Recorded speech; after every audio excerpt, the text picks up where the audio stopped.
So the first thing I want to talk about is when you're trying to get into woodworking, especially if you're trying to do it to make money, you need to remember something. It's not about what you like. It's about what the people you're trying to sell to like. I remember last year, around Mother's Day, I was teaching my class. I teach high school shop, and people are making all these things for Mother's Day. And I have average 80 students a semester, 75 to 78 boys usually. And they're all making their mothers these, wooden hearts and wooden boxes and things like that.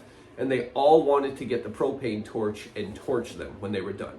And I had to say to them, I was like, listen, you love the look of that torched product, but this isn't for you. This is something you're making for your mom. Is your mom gonna want something that looks like somebody hit with a propane torch?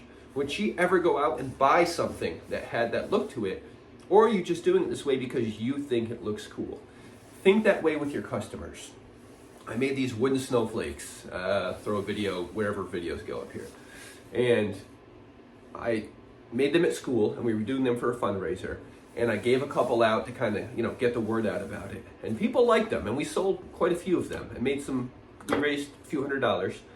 But what a lot of people were saying was, hey, next year, why don't you sand these down? Because we use cedar fence pickets and we left it rough. I like the look of it, the students like the look of it. But the people buying them were like, hey, next year you should sand these down and paint them. Or sand them down so they're easier for us to paint. And the students were like, well, no, we like them like this. It's like, yeah, great, you like them like this, but we want to sell these to make some money. So next time we're going to do it the way the customer likes it. Same thing for all the products that you're going to sell. You may like doing it a certain way, but if they're not going to buy it that way, you're throwing your time away. You're throwing your money on resources away because you're not going to sell it. Stop worrying about what you like, worry about what they like. That's when you'll start making money. All right, this next tip is kind of, counterintuitive with that last one, and that's going to be build what you like to build. And I know in the last part I was just saying, you need to build what your customers like. Yes, however, if you're building things that you're miserable building, you're not going to enjoy yourself. Now, if you're doing this purely because you want to make money, yeah, look up what sells in your area, make a bunch of them. But if you also want to do this because you just like woodworking and you want to have some fun, if you're making something that you're miserable making, I remember I saw a video of this guy, he was talking about, he was making stove covers. And he's like, after the 100th one, I was really sick of making stove covers and I didn't enjoy it anymore. You gotta think about it.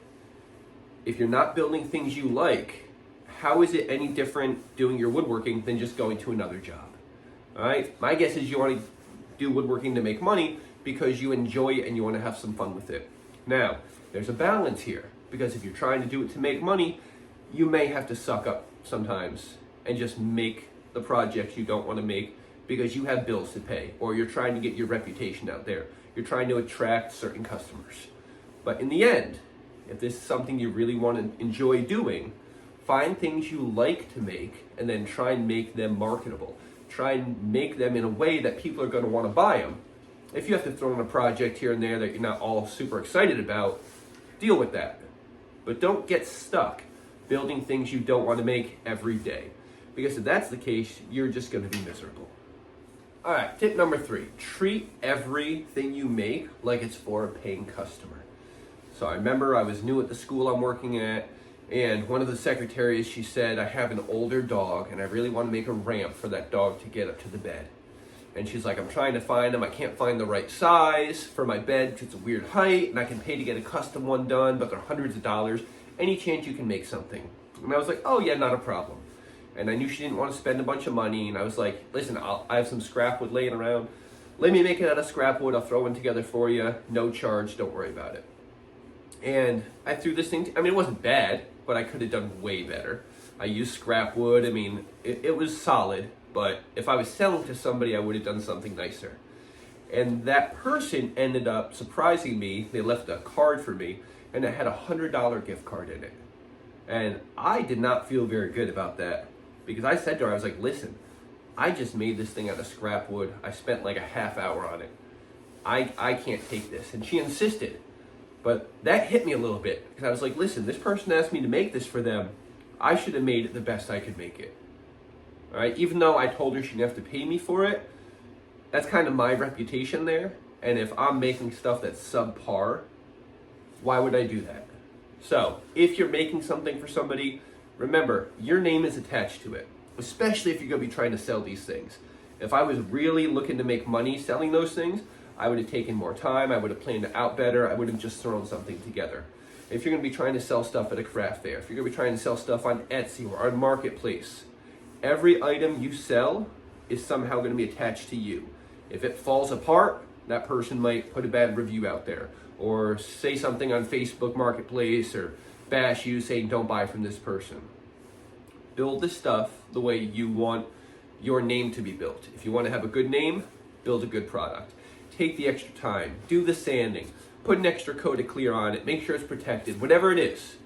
Just don't be lazy with it, because if people are buying two of the same thing, or two people want to buy something, let's say it's a birdhouse. There's a big difference between that birdhouse somebody threw together in 15 minutes and that birdhouse somebody took an hour to build. There's a big difference. And in the long term, people are going to pay more attention to the ones that are done nicely, and they're going to buy those ones. You may sell a few of those cheap ones, but it's not like somebody's going to buy that cheap birdhouse and then show it to a friend and they're like, ooh, I need to buy something from that person. However, you take the time and you build that nicer product, people are going to start asking questions. Your name's going to get out there. You're going to make more sales, and you're going to feel better about the stuff you're selling. All right, tip number 4, learn how to stage your products. I'm going to give you 2 examples here. All right, so there's a video. I'll put it up here somewhere or a link in the description. I made this, and you're like, oh my God, it's a wooden box. That's amazing. No, it's not amazing. What is it for? Well, what I did is I got this glass vase from the Dollar Tree, and the vase goes in here.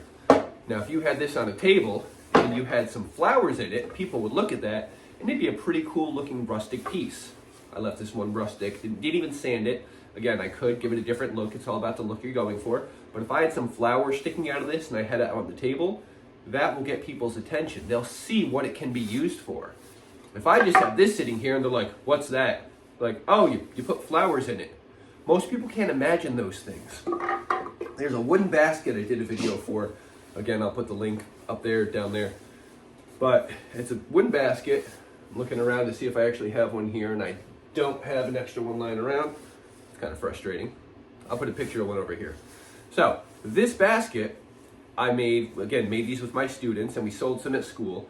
But when I posted the video, somebody commented and they were like, I just don't really see what this basket would be used for. They were like, the space in the slats is too big, it wouldn't hold soil. The rope handles look a little bit short, it might not be that easy to handle. However, if I had taken a picture of that basket and I had filled it with produce, what I use it for is I have a garden outside. When we go out, we'll pick the produce, we'll put it in there, put it out on the table, so it's kind of like a centerpiece. I've seen people do all sorts of different things with it. But again, most people don't have that imagination. So make sure they see whatever product you're selling for what it can be. I've seen so many stories of people who are like, I couldn't sell anything. And then I learned how to stage, I learned how to take the right pictures, and next thing you know, I'm selling things faster than I can make them. So take the time, make sure people know what it is, make sure they know what kind of potential that it has, what it can be used for, and how amazing it can look. All right, tip number 5, and this was a very hard one for me to learn. Sometimes you might have to spend some money, and that's tough. I know a lot of people that are getting into woodworking. A lot of times, unfortunately, it's because they're in a pretty bad situation. They're like, listen, I just need to make some money real fast. And I've been there, all right? I completely get it. But as you get going, you may need to spend some money. You may need to buy that tool that's gonna make your life 100 times easier. You may need to buy some decent lumber. And that was a tough one for me. I'm like, why would I spend money on lumber? I can just go find pallets. There is a difference, all right? Especially if you have something that really should be built out of hardwoods, you gotta spend some money on it. You wanna get into cutting boards? Guess what?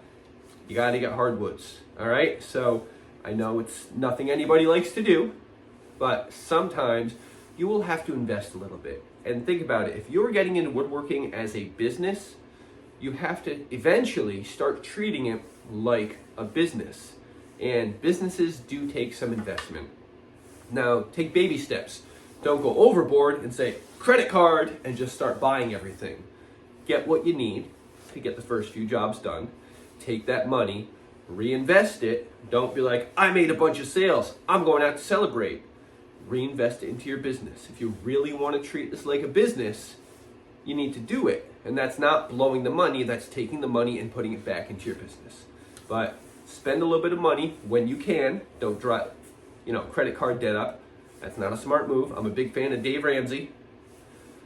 But when you need to, and when you have the money put away, start putting it into your business. Do it smart. Do it in ways where it'll help your business grow. Don't be wasteful.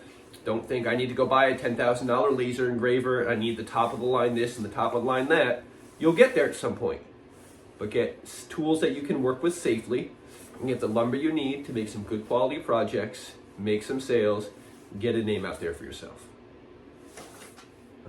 What are your suggestions? What did I miss here? Because these are some tips that I think are pretty helpful, but I'd love to know your thoughts. Let me know, and if this video was helpful, make sure you like and share. Have a great day.